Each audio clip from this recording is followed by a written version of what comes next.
අරලිය නම් වූ වෙළඳ සන්නාමය ජාති ආගම් භේද නොසලකා ලාංකීය ජනහදවත් එකිනෙක යා කළ රන් තම්බැලයි.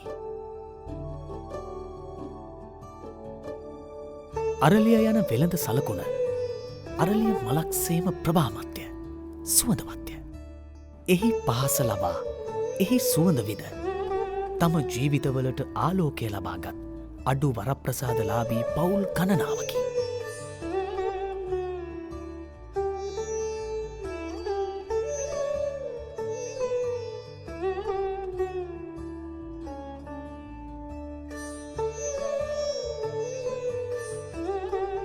මේ අරලිය නාමේ ප්‍රභාවයෙන් දිදුලන අංශයන්ය. කෘෂිකර්මාන්තය, සංචාරක ව්‍යාපාරය, ඉංජිනේරුමය ඉදිකිරීම්. ඉහත ශ්‍රේෂ්ත්‍රයන්හි සක්‍රිය සහභාගිත්වය ඇතුළුව මහජනතාවගේ විවිධ වූ අවශ්‍යතා සපුරාලීමට අපහට හැකි වූ අතර එමගින් වක්‍රව ඔවුන්ගේ ජීවිත නගා සිටුවීමටද හැකිවිය. මගනැගුම වැනි රටේ දැවන්ත සංවර්ධන ව්‍යාපෘතීන්ට දායකවීමට අරලිය සමූහ ව්‍යාපාරයට හැකි වී ඇත. අති දක්ෂ ක්‍රියාශීලී සේවක සම්පත සහ ඔවුන්ගේ සුපරික්ෂාකාරී උපායශීලී ක්‍රමෝපායන් ක්‍රියාවට නැංවීම අරලිය වෙළඳ සන්නාමේ කීර්තියේ රහසයි. අරලිය සමූහ ව්‍යාපාරයේ ප්‍රධාන අරමුණ සෑම විටම ඔබට අවශ්‍ය සේවාව එලෙසින්ම ඉටු කරදීමයි.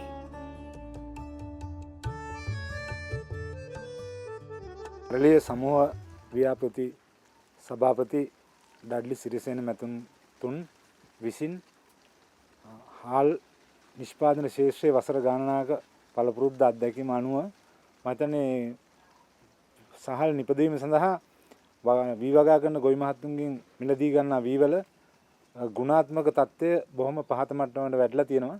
ඒට පිළියමක් විදිහට හාලේ ගුණාත්මය වැඩි දියුණු කිරීම සඳහා ගුණාත්මක පාරිභෝගික වී නිෂ්පාදනය කළ යුතුයි ගොවි මහතුන් විසින්.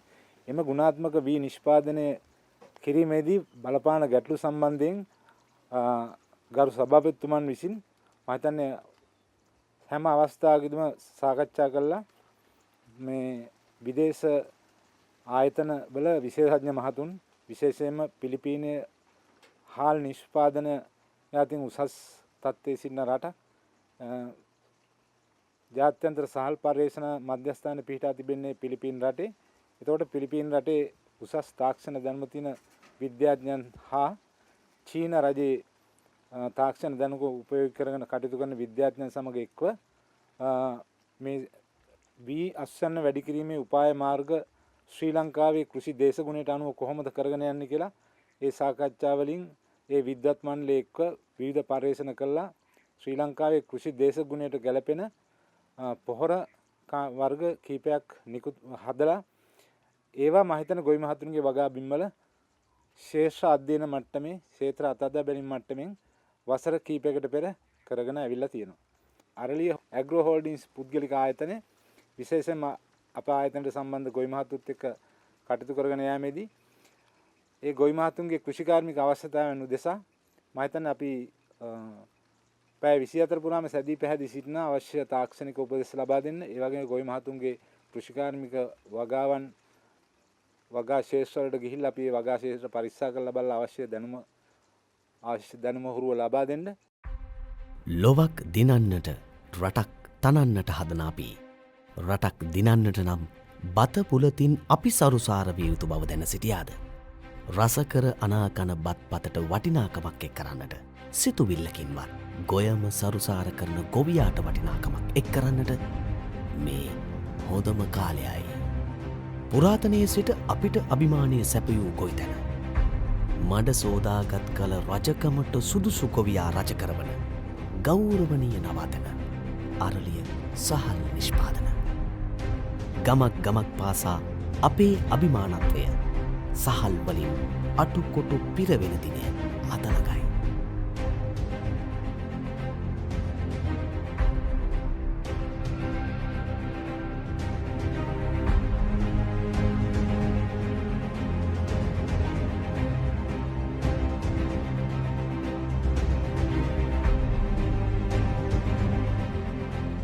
දැන් අපි මේ හිටන ස්ථානයේ හිඟුරක්ගොඩ ගොඩබිම් ප්‍රදේශයේ WP වීරසේකර ගොවි මහත්තයාගේ වගාශේෂ්ත්‍රය. ඉතින් මේ ගොවි මහත්තයා මම හිතන්නේ මේ කන්න කීපයකට පෙර අපේ අර්ලි ආයතනයේ අර්ලි ඇග්‍රෝ හෝල්ඩින්ග්ස් පුද්ගලික ආයතන විසින් විවිධ පරිශන අත්අදා බැලීම් කරගෙන යමින් මම හිතන්නේ පොහොර අත්අදා බැලීමේ ශේෂ්ත්‍ර ආදර්ශනයක් මම හිතන්නේ අපි පැවැත්තුවා මේ වීරසේකර මහත්තයාගේ කුඹුරු විදුම. ඉතින් ඒ තත්ත්වය අපි වීරසේකර ගොවි මහත්තයා සමග සාකච්ඡා කරලා අත්දැකීම් ලබා ගමු. වීරසේකර මහත්තයා මුලින්ම මම හිතන්නේ මේ කොහොමද මේ වැඩ කටයුත්තට යොමු වුනේ? මේ ආතමුනේ දෙකේ රත්නායක ගොවි මහත්තයා තමයි මට මේක පණිවිඩය දුන්නේ. ඊට පස්සේ මම ඒ ගොවි මහත්තයාත් එක්ක මේ කතා කරගෙන අරලි ආයතනයේ ඒ සභාපති මහත්තයා හම්බෙලා කතා කරගත්තා. ඊට පස්සේ පොර සාම්පල් මට ගෙනල්ලා දුන්නා. පසක් රකින්නට ගොවිකම රැකගන්නට අරලිය පොහොර මේ බිම මත හෙලන්නට ගොවිකම රජ යන මොහොත වෙනුවෙන් සස්ත්‍රීකත්වයේ තෝතැන්න සරි කරන්නට අරලිය පොහොර සැමවිටම ඔබලඟ.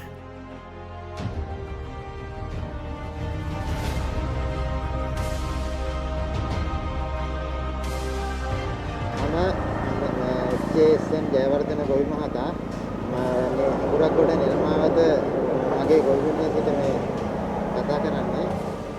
මම මේකට මූලික පොහොර යොදා ඇත්තේ ඩඩ්ලි සිරිසේන මැතිතුමා අපිට ලබා දුන් මූලික පොහොර. දැන් මාස දෙකක් වෙනවා. ඒ වෙනකොටත් එසේම තියෙනවා. මූල පද්ධතිය සාර්ථක වැඩිලා තියෙනවා. මේ ගස් හොඳට පඳුරු දමලා තියෙනවා. අද අපි දැන් ඉන්නේ මේ අද දවසේ ක්ෂේත්‍ර චාරිකාවේ අවසන් ස්ථානය වන ඉරිතලේ ව්‍යාපාරය යටතේ D7 බෙදුම්වැල ගොවි සංවිධානයේ RB9 කෙත්තලේ RM රත්නායක ගොවි මහත්තයාගේ වගාශේෂ්ත්‍රයේ. දැන් මේ පොහොර මම පළමුවෙන්ම යෙදුවේ කැල්සියම් කියන පොහොර තමයි මඩට මතු පිට මඩට යෙදුවේ පළවෙනි පාර. ඊට පස්සේ දෙවෙනි වතාවට යෙදුවේ ඉසට් පෝ කියන පොහොර වර්ගය. ඉතින් ඒ පොහොර හොඳ ගුණාත්මක පොහොරක් බව මට හොඳට වැටහෙනවා. මොකද අවුරුදු 20කට වැඩි කාලයක් මම මීට පෙර යෙදුවේ රසායනික පොහොර වශයෙන් තිබ්බ පොහොර. එම නිසා එම පොහොර වෙනුවට තමයි මම පොහොර යොදවලා වෙනදාට වඩා මේ ගුණාත්මක බව මේ කුඹුරේ මේ අපේ කුඹුරේ හොඳට සාර්ථකව ගොයන් හොඳට හැඩි වැඩි තියෙන බව මට හොඳට වැටහෙනවා.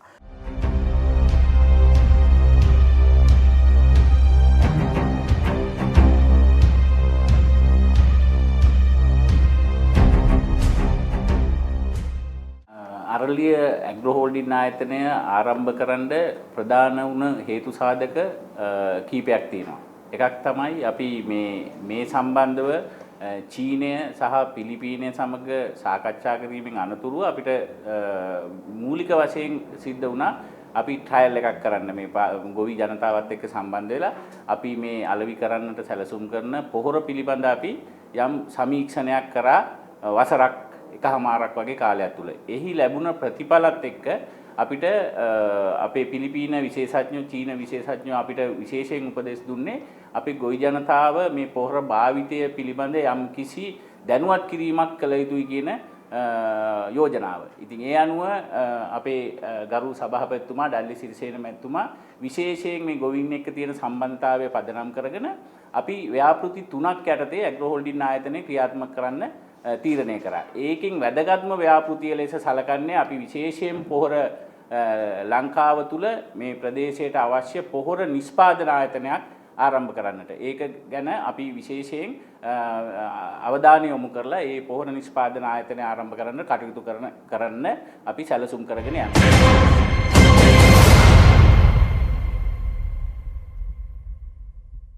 අරලිය සහල් මෙම ආයතනය 1989 පටන්ගත් ආයතනයක්. ඒ සඳමාලි සහල් නමින් රටට මූලිකව අපි හඳුන්වා දුන්නේ. අපි මේ ව්‍යාපාරය පටන් ගත්තේ වී කිලෝ 5000කින් පමණ. ඒ වී කිලෝ 5000ම අපි මේ ලබා ගත්තේ පොළොන්නරු දිස්ත්‍රික්කයෙන්. මේ රටේ තියෙන අස්වැන්නතාවයේ මදිකම මන් දන්නා තරමින් වෙනදා වගේ අද ශ්‍රී ලංකාවේ එහෙම ලැබෙන්නේ නැති නිසා අපි නව පොහොර චීනය සමග එකතු වෙලා ඒක ගොවි ජනතාවට බෙදා දීලා ඒ සාර්ථක ලෙස ලබාගෙන අපි ශ්‍රී ලංකාවෙත් එවැනි ව්‍යාපෘතියක් අපි පටන් ගන්නවා. ඒකේ පළවෙනි හේතුව තමයි දවසින් දවස ජනතාව වැඩි වෙනවා වගේ අපේ ආයතනයේ තියෙන නිෂ්පාදනය වැඩි කර ගැනීම සඳහා සහ වෙනත් ආයතන මේ නිෂ්පාදනය කරන අයට ඒ අයට සඳහා වැඩි වී ප්‍රමාණයක් මේ රටට අවශ්‍යයි. ඒ අවශ්‍යතාවය මත අප නව පොහොර නිෂ්පාදනයක් ඔබ ගොවි ජනතාවට හඳුන්වා දෙන්න අපගේ එකම බලාපොරොත්තුව. චීනය පිලිපීනය අප රටේ ඇති භෝග වගාවන් පස පිළිබඳව සමීක්ෂණය කර අප රටේ පසට ගැලපෙන පොහොර පිළිබඳව විශේෂඥ තාක්ෂණික දැනුම භාවිතයෙන් අප රටේ භෝග වගාවන්ට උචිත පොහොර නිෂ්පාදනයන් මෙරට ගොවි ජනතාවට ලබාදීමට ගරු සභාපති ඩඩ්ලි සිරිසේන මැතිතුමන් තීරණය කළේ හුදු ලාභය පතාම නොව රට සහලින් සුපෝෂිත කිරීමේ අරමුණේ. ශ්‍රී ලංකාවේ දේශීය නිෂ්පාදකයෙක් විදිහට රටට අවශ්‍ය රටට අදාළ රටට විය යුතු කර්මාන්ත ශාලා කීපයක් වාණිජමය අරමුණ මෙන්ම සේවාවක් වශයෙන් සේවල් සැපයීමට ඒ කරන ලද සියලුම ව්‍යාපාරවල අරමුණ වුණා. ඉතාමත් සාර්ථක විදියට මේ දක්වා සියලු ආයතන වාණිජ අරමුණු මෙන්ම ජනතාව වෙනුවෙන් කරන සේවාවක් විදියට පවත්වාගෙන යනු ලැබුවා. මේ සෑම දෙයකටම මූලික දායකත්වය දුන්නේ අරලිය සහල් ව්‍යාපාරයයි. ඒක නිසා අරලිය සහල් ව්‍යාපාරය මේ තැනට මේ රට තුළ මේ තරම් ප්‍රචලිත තැනකට ගෙනවීමේ අතිමහත් වගකීමත් ඒකට ලැබිය යුතු උත්තමාචාරයක් මම විශ්වාස කරනවා. විශේෂයෙන් මේ රටේ කුල් ජනතාවට හිමි යුතුයි කියලා. රටක් ගත්තාම විශේෂයෙන්ම අපේ රටේ වැඩිපුරම ජීවිතය ගත කරන පිරිසක් ඉන්නේ කුවිතැනේ. කුවිතැන කරන ජනතාවට උන්ගේ නිෂ්පාදනය වැඩි කිරීම සඳහා උන්ගේ ආර්ථිකය වැඩි කිරීම සඳහා ආර්ථික ශක්තිමත් කිරීම සඳහා අවශ්‍ය කටයුත්තක් විදිහට සිදුවිය යුතු දෙයක් වුණත් රට තුළ ඒක ක්‍රමානුකූලව නොපෙනෙන බවක් පෙනෙන නිසා විශේෂයෙන්ම මෙවැනි ව්‍යාපාරයක් ආරම්භ කිරීමට තීන්දුව කරා.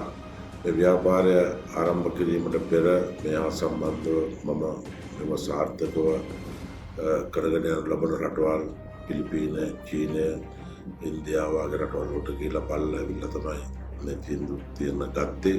ඊට පස්සේ මේ පොළොවට ආවෙනිකෝ ඒ පොහොර මොනවද කියන එක අපි අවුරුදු 2-3ක් තිස්සේ සමීක්ෂණ වට්ටමින් කරගෙන ගියා.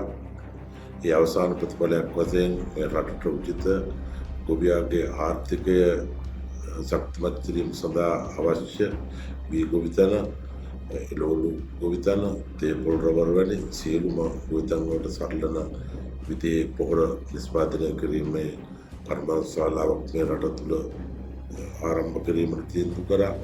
ඒ වැඩ කටයුතු අපි ආරම්භ කළ අවසానයි.